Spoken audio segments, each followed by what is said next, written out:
I want to start with this with you here. This is DeepSeek.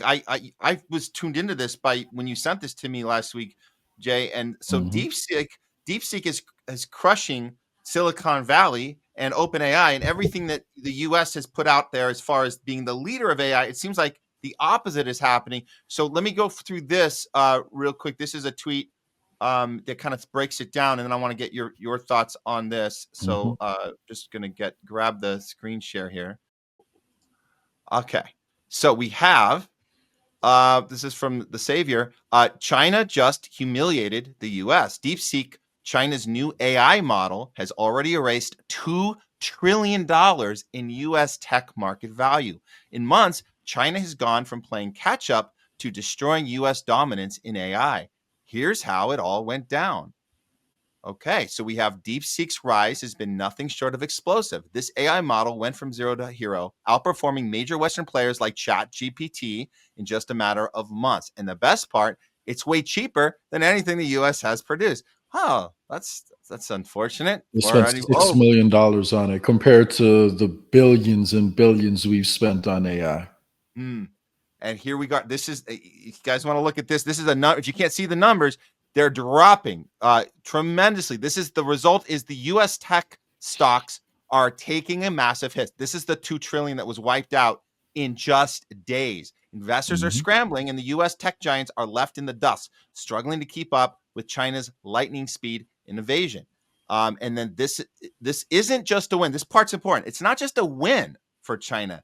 It's a game changer. So DeepSeek's success shows the US can no longer claim undisputed tech dominance. What once took China decades to achieve in manufacturing and years in internet tech, they've now done in months with AI. And finally, DeepSeek is a wake-up call. The US is no longer the undisputed leader in the tech race. With AI as a new frontier, China is closing in fast. The question is, how will America respond to this? Your take, Jay. Yeah, I mean, it really is a game changer. And, for just so everyone understands how big of a deal this doesn't only affect the tech companies directly, because a lot of people's retirement portfolios are either tied up directly in some of these tech stocks, or they're tied up in companies that have invested a lot in these tech stocks. So all of the major banks, have major investments in it. All the mutual funds, like they all put money into these tech stocks because they assume that these tech stocks are going to be paying off, billions and billions of dollars down the road. And they're going to be producing record profits. Now, what DeepSeek did is they actually gave away this AI. So they're not even charging people for it. So they produce something that by some estimates is like 50 to 60 times more powerful than what we've got over here with Chat GPT, which I do believe OpenAI does have the most advanced AI, and what they released is a lot more powerful than what we have over here, and they're giving it away for free. So they essentially just destroyed the entire business model, Yep. like of what OpenAI was trying to achieve. And you have all these different tech companies like Microsoft, Google, they're all investing in OpenAI. They're all investing in their own AIs too. And, this company just comes in, produces something better, and starts giving it away. So the ramifications of that revenue stream, which banks, hedge funds, mutual funds, and all these different companies were expecting, like that could have tremendous impact, on our portfolios, because tech is the leading sector in the stock market right now. So when tech stocks are hurting, more than likely the rest of the market is going to start hurting also. So it's like a domino effect. And this is a really big domino that fell over the weekend. And unfortunately, it says a lot about how much we waste like money over here. Because how Yep. is it that we can spend, like, one company, OpenAI, had close to $10 billion in investment over the past few years. And this company did it with a $6 million investment. Now, granted, I'm sure there's other investments that aren't being counted, like as much. Maybe they got some technology from somewhere else because there's a little bit more sharing going on in China, but still on paper, they only have $6 million. So even if you're generous and you say it was 40 or 50 million, that's still probably less than 5% of what we're spending on it, and they're achieving much better results. So we have to ask ourselves, what are we wasting all of this money on? Is it really just to make tech executives and all these different people in tech companies super rich? Is there any better way that we could be spending this money other than making all these people in tech companies filthy rich to produce mediocre products? It seems now, at least that's what, DeepSeek makes it seem like. So yeah, this could have impact. This could have a tremendous impact on our military, because if they're able to produce something this advanced, like for us to use, imagine what they're producing behind the scenes. Imagine how they can use that in their own military. This could have tremendous impact on geopolitical positioning and relations, because if China is now positioning itself as the leader in AI, and we know how much AI can change the world and change the way everyday life works, this gives China more cards on the table than they originally had. And they already had a bunch of cards because they have such a strong manufacturing center, and a rising middle class. So, it's really not good overall for America, because it does shift a lot of the power actually further east. And we have to wait to see how things play out and if we're able to come up with something like as good as what they did. But long story short, China was not supposed to be able to do this, because we were holding back our most powerful chips from China specifically to prevent them from getting from developing this kind of AI. So what that means is that they've either developed their own chips that they're not telling us about, which doesn't seem to be the case, or they're building something a lot more powerful than what we have using the chips we're allowing them to have. So imagine what could happen if we did give them access to these super powerful chips that we've been holding back from them. How much further along would that push them from where we are? So we have major questions, I think, we need to ask. And, in my opinion, at the top of that list is, as we're talking about eliminating the Department of Education, is that really the best way, like, to prepare our workforce to eliminate the Department of Education at this point in time? And while I do think we need some decentralization and there should be some opportunity for the states to, customize some of the course material to their local needs. At the end of the day, one of the biggest problems we have in our school system over here is there's no investment in infrastructure, especially once you go into the poorer communities. I used to work in education, Matt, then I'm going to land the plane. And I noticed that some of the schools, and it was a nonprofit I used to work at actually, and we were focused specifically on hands-on STEM education. And some of the schools in the poorer neighborhoods that we would go to would have maybe 2 or 3 computers to share in a class of like 25 to 30 students with 20 desks available. And then you go to a richer neighborhood and every student has their own computer. So how can we compete with China, with Japan, with Singapore, with all these other countries, if we're not giving our kids a chance to succeed? And if we're cutting funding to education and we're not controlling how the money is spent, because sometimes people throw money at a problem, but there's no accountability for how that money is spent. And then it's spent poorly. And then people come back and say, oh, look, we tried investing in the problem already and it didn't fix it. So money isn't the issue, when they blew the money and spent it on administrative costs instead of actually buying more computers for the kids and that kind of thing. So it raises a lot of questions, and I think we really need to pay attention to it. Yeah, well, okay. I hear what you're saying, and obviously we need to do something. We can't. This is the system we have right now is not sustainable, which is why I kind of want to push back a little on the you're making the equivalency of that by cutting funding from the Department of Education is a step back. I don't necessarily agree with that, because I think that the reason that Trump is cutting the Department of Education funding is because there is massive corruption within that system, and it's about rehauling the entire thing. And I think that the problems in our education system might be leading to why we're so disconnected and workers are so disconnected to how to function in a job market and in a big tech environment, way different than people in China that have their education. So we do know there's an education problem, but I do think he's trying to overhaul that from like a ground zero point of view, where you start from scratch and you start the education you tackle it from ground zero and you build it up from there. That's what I think. Now, I don't know if he's going to be successful with that, but I do think that is his intention.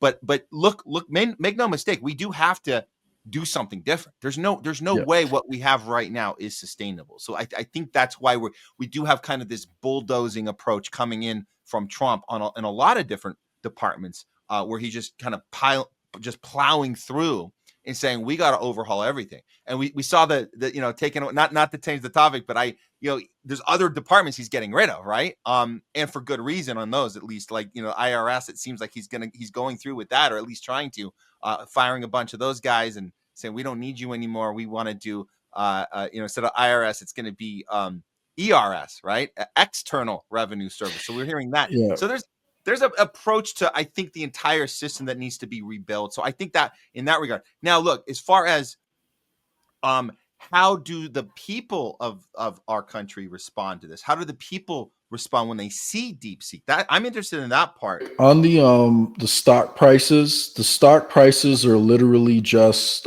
people deciding whether or not they want to buy a stock. It's not really indicative of their profit level. And Right. one thing people should know is that there's a metric people use to measure stocks called the price to earnings ratio. And long story short, the only reason why American stocks are so high is because we have the Federal Reserve and we're the world reserve currency.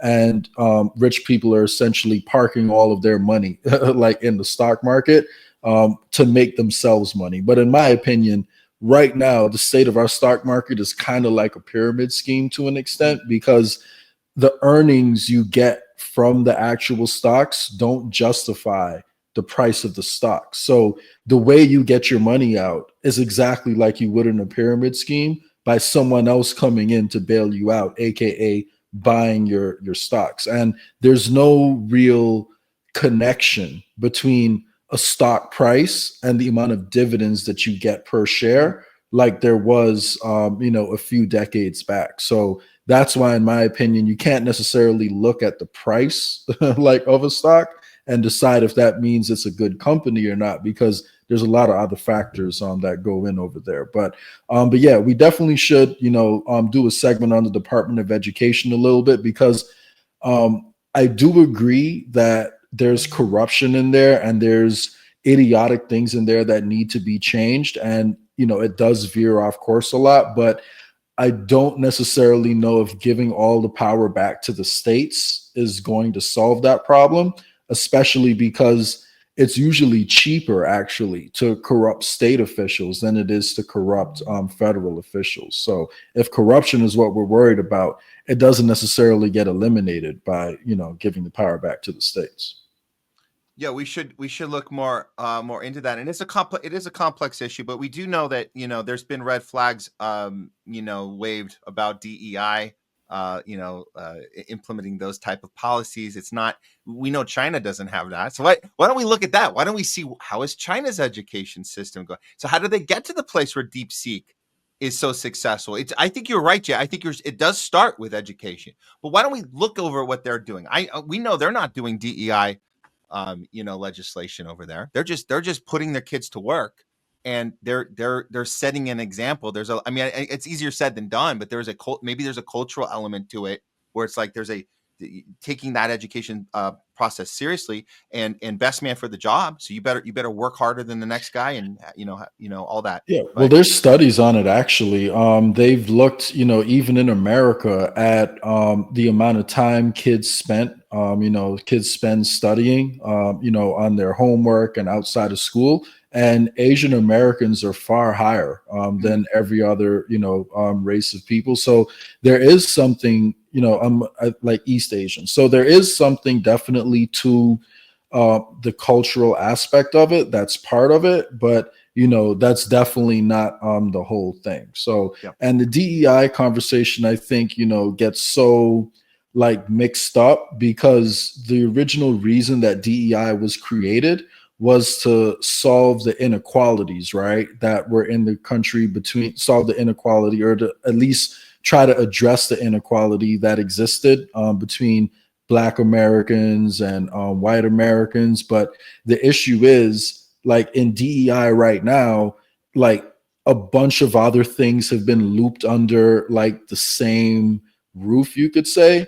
And now DEI could mean, like, a white woman, a gay man. It doesn't necessarily have to do with the people like it was intended to help. In fact, I saw a statistic the other day. I think they said, like, less than 10% of DEI jobs are held by straight, Black men, which is the demographic that it was originally intended to help when they came up with the idea. So, there's a ton of issues with how that whole thing has been rolled out. But when it comes to, the educational disparities, that really starts with how we fund the system. Like, because if you look at it, if you go to a school in a Black neighborhood that's gone through redlining, for several decades, and the property prices are depressed, and you fund schools in those neighborhoods using property taxes, which is currently the case, then you're going to get a lot less funding going to that school. And if you give the school full control over how that money is spent,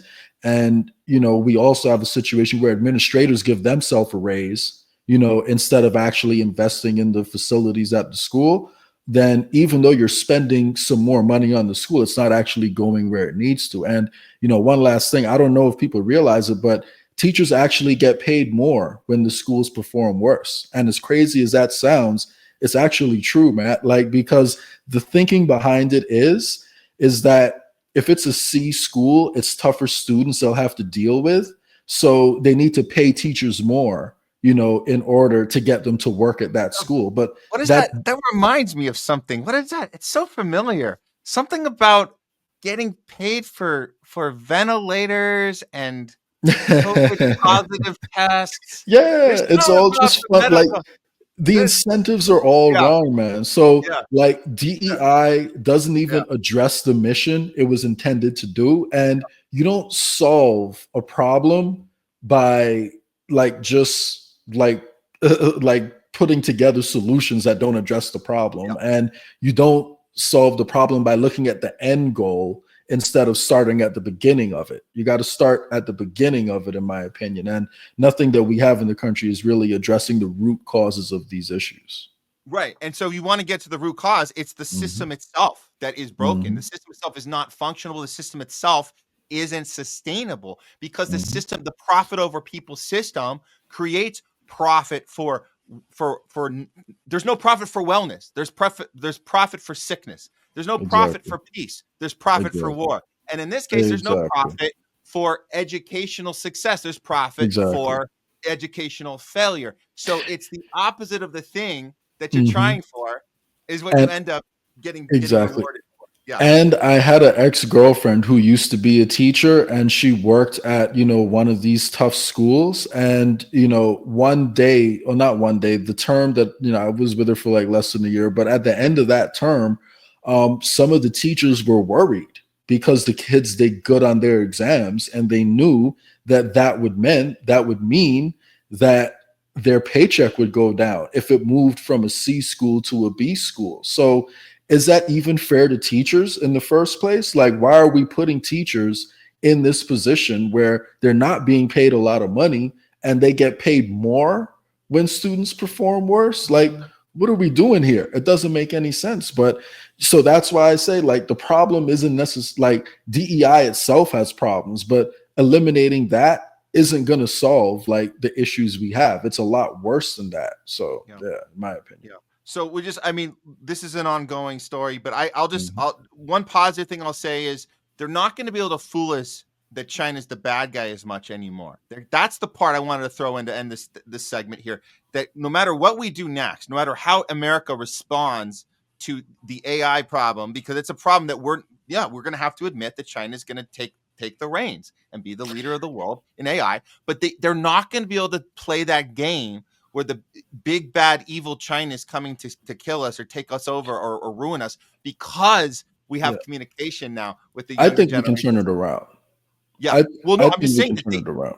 Mhm. we can turn it around, but they're going to have to figure out a real solution, not Mhm. just paint this picture of China as the bad guy and getting us all to comply with their next thing without really looking at it and going, what makes China successful? What makes their story important? What makes them not these horrible people that we were told they were, and then again, we looked at Red Note. We've been looking at Red Note. There's a timing here of that the American people want to communicate. They want to have answers, and they're not going to wait just for the leadership to tell them the answers. They're going to go get them themselves. So they're going to do their own research. They're going to have Mhm. their own conversations, and they're going to figure out a solution to the problem probably faster and better than anybody here that actually runs anything here. So I give more power to the people in this case, and the people might figure it out first.